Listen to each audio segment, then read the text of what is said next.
अस्सलाम वालेकुम। I hope you are all doing great. From fat to fit का day 21 है, तो आज मैं इसे एंड करने जा रही हूँ क्योंकि मैंने काफ़ी ज़्यादा मैं स्लिम हो गई हूँ अल्हम्दुलिल्लाह। मेरे सारे पुराने सूट जो 3 साल पहले मुझे फिट थे वो अब मुझे माशाल्लाह से अच्छे खुले आ रहे हैं। ठीक है, तो अल्हम्दुलिल्लाह मैं अब बहुत ही ज़्यादा फ़िट हो गई हूँ, तो मैं इसलिए ये जर्नी यहाँ एंड करने जा रही हूँ।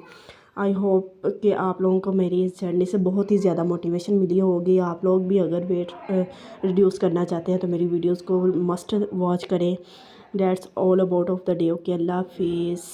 अस्सलाम वालेकुम। I hope you are all doing great. From fat to fit का डे 21 है, तो आज मैं इसे एंड करने जा रही हूँ क्योंकि मैंने काफ़ी ज़्यादा मैं स्लिम हो गई हूँ अल्हम्दुलिल्लाह। मेरे सारे पुराने सूट जो 3 साल पहले मुझे फिट थे वो अब मुझे माशाल्लाह से अच्छे खुले आ रहे हैं। ठीक है, तो अल्हम्दुलिल्लाह मैं अब बहुत ही ज़्यादा फ़िट हो गई हूँ, तो मैं इसलिए ये जर्नी यहाँ एंड करने जा रही हूँ।